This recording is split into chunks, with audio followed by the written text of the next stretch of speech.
So here I am with my 2005 Jeep Grand Cherokee Limited 5.7 liter Hemi. I found out that there's supposed to be a gasket on the thermostat housing. Explains why I have a slow leak. And I've changed the thermostat, probably a couple years now.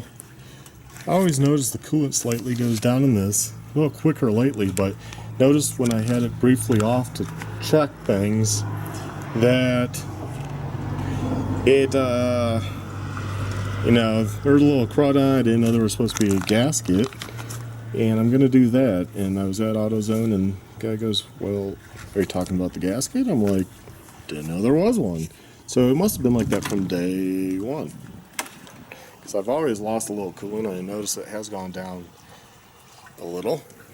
I'm also going to do the ERG valve, and I've had this for a while. I don't have an issue with mine per se, but I bought this because it was fairly reasonable at the time. I don't know, maybe 30 bucks, 40 bucks. It wasn't much. And I figured, well, I have all these miles, why not change this out? So while I'm taking all this apart again to put on the gasket, I figured, well, maybe it's a good time to put this on. And this is what it looks like. Pretty straightforward. I don't think it's going to be hard to get to. I'll find out. And it comes with a couple of gaskets, too. I had bought one because I didn't know it came with one, but notice when you buy it, only the big one. And that's the Mopar one. So I might go ahead and use this because that's the Mopar, and then this was the one that came in the standard, although it looks identical. So, I don't know, I'll check that out and see which one I use. And that unit, once you have to remove this connector, that, and it's back up in there.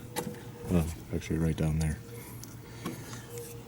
So I'll come back as I do this.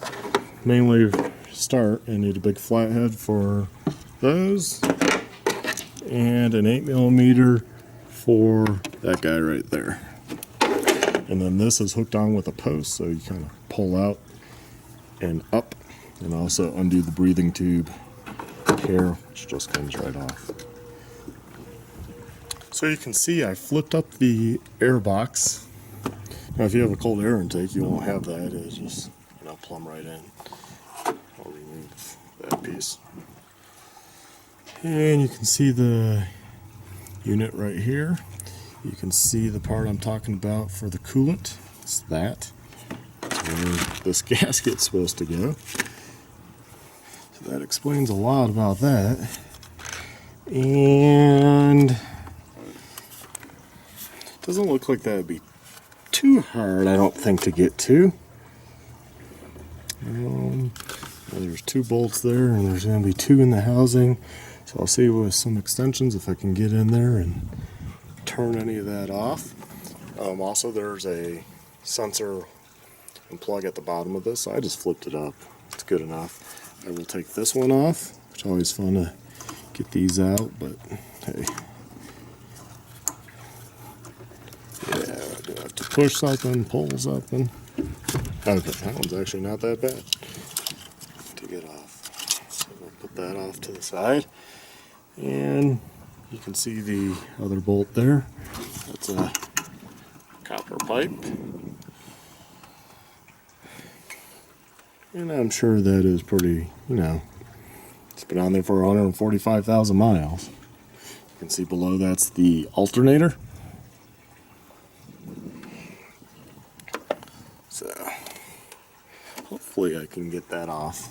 If not, I'm not throwing a code, so I won't worry about it, but just figure it needs to be done. And most importantly, so I stop losing fluid, do that for the coolant. Well, I'm back once again. Well, I decided not to do the ERG valve because, to let you know, those bolts are easy to get off. I got that off. I even took the pipe out just to see. It's just held in there mainly by that and a rubber seal in there. That's why I can't pull it out, mainly because it's locked in at that spot. So those are 8mm, easy enough to get off with the extension. You can get to it. We're not on that tight.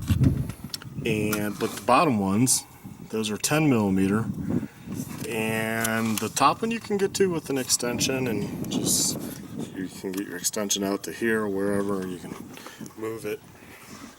Although it seems like it's in there pretty tight. But before I try to even take that one off, I was smart enough to take a look at the one way down there. I don't know if we're going to be able to see it really, so much in the way.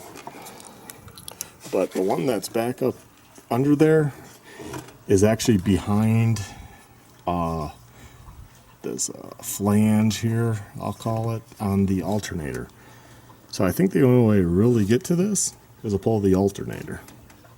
Now maybe you can undo the belt, undo the one alternator bolt right there, and move that alternator in maybe. I don't know if you can go in a little further, but it's really not easy to get to. So that would kind of suck. So I'm not going to worry about that for now. I'm just going to do my gasket. And to do that is a 13mm for that guy. I already got a pan down there, but I'm doing this outside because then I'll just wash a little bit of coolant that spills away. So I got the gasket on. Somewhat makes a mess. I don't even think my bucket really got much because I'm on a slant.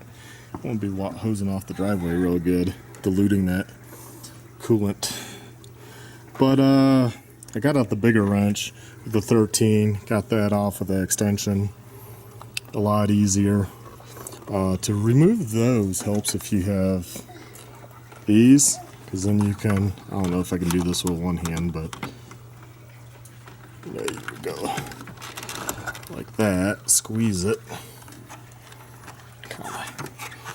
Great. Ow. You really don't need to undo it. I'll use two hands and finish that.